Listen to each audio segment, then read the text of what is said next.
Bem, não é uma história aterrorizante, mas foi um mistério muito bizarro e... Boa noite, sobrenaturais. Nesse vídeo trouxe histórias assustadoras do turno da noite. E sei que vocês irão tremer de tanto medo, mas antes de trazer o vídeo, confere se você está inscrito aqui no canal, para não perder nenhum vídeo. Bom, meu primeiro emprego foi em uma estação de rádio, e esse lugar era considerado um dos lugares mais assombrados do estado.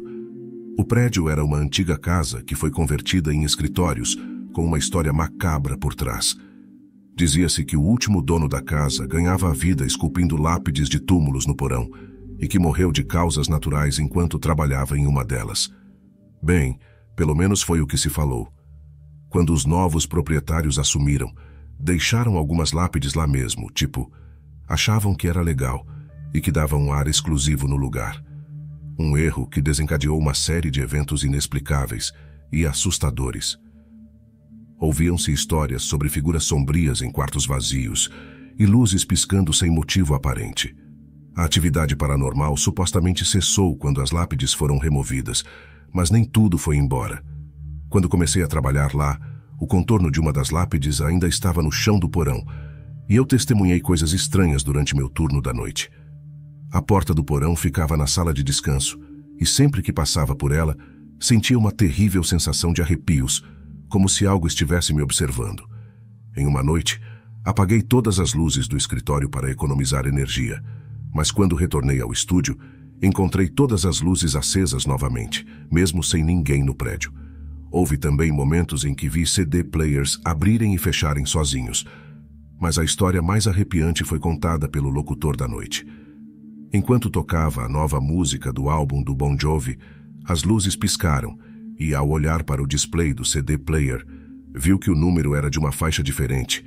Embora a música que ele estava tocando continuasse a tocar, a faixa era diferente. Ele até conferiu na capa do CD.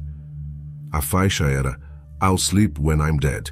Eu dormirei quando estiver morto.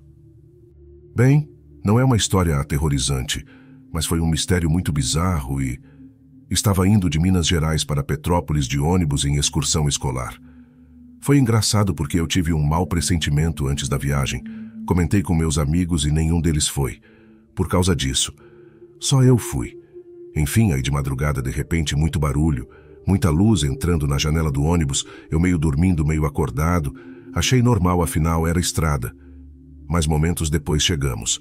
E eu assim, sem entender como tínhamos chegado tão rápido.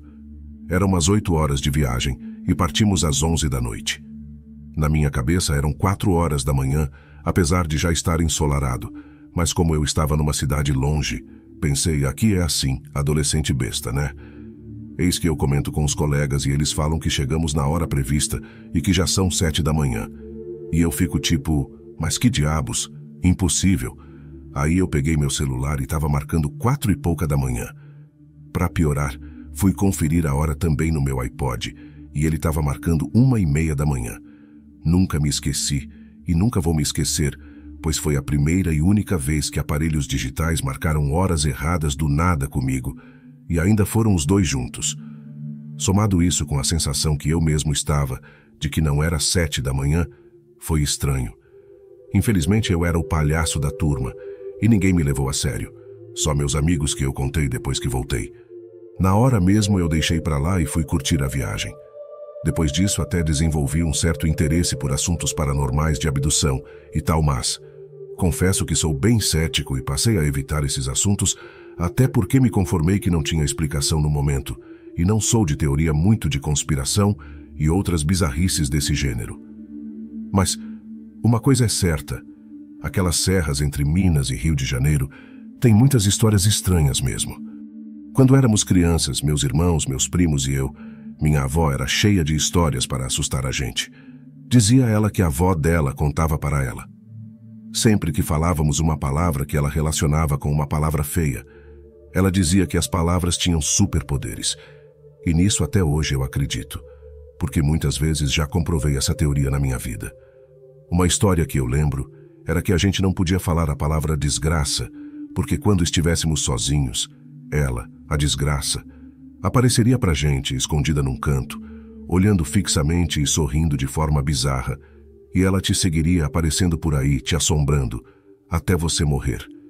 Anos depois, nós já estávamos maiores, adolescentes já. Nós sempre nos lembrávamos dessas histórias que a vovó nos contava, mas em tom de deboche, rindo e zoando, coisa que é meio que normal para crianças quando se juntam. Alguns dos meus primos admitiam que tinham medo do tom de voz que nossa avó usava, mas não acreditavam de verdade. Então sempre lembravam disso toda vez que falavam a palavra desgraça. Nesse dia contamos outras histórias que cada um ia lembrando até chegar a hora de ir cada um para sua casa, tomar banho e dormir. Nos despedimos e todos meio que ao mesmo tempo soltamos um boa noite e cuidado com a desgraça aí. Rimos e fomos embora. Chegando em casa eu ainda estava rindo de como éramos bobos. Tomei banho e fui dormir. Geralmente eu não acordo no meio da noite, mas nesse dia eu acordei. Devia ser entre 3 e 4 horas da manhã, e aí como a visão já estava adaptada para a minha casa, eu não ia acender a luz para ir para o banheiro. Então eu me levantei, saí do quarto e virando na porta vi um vulto parado perto da janela, com silhueta aparentando ser mais baixa que uma pessoa adulta. Não sei se ouvi voz, se ouvi uma risada. A única coisa que eu sei foi que bati a mão no interruptor pelo susto, para acender a luz e mirar um soco na cara da velha e descobri que era uma toalha pendurada num espelho que minha mãe deixa pendurada. Não me lembro se voltei a dormir naquela noite, mas é uma história para relembrar, de como a mente das pessoas criam coisas. Eu te juro que ouvi alguma coisa naquela noite, mas nunca vou poder comprovar. Eu peço a você que não esqueça de curtir o vídeo e conferir se já está inscrito no canal. Mas vem cá, se fosse com você, o que teria feito e como teria agido nessas situações? Deixe aqui nos comentários. Bom, esse foi o vídeo de hoje. Espero que tenha gostado, te aguardo no próximo. Um abraço e até lá.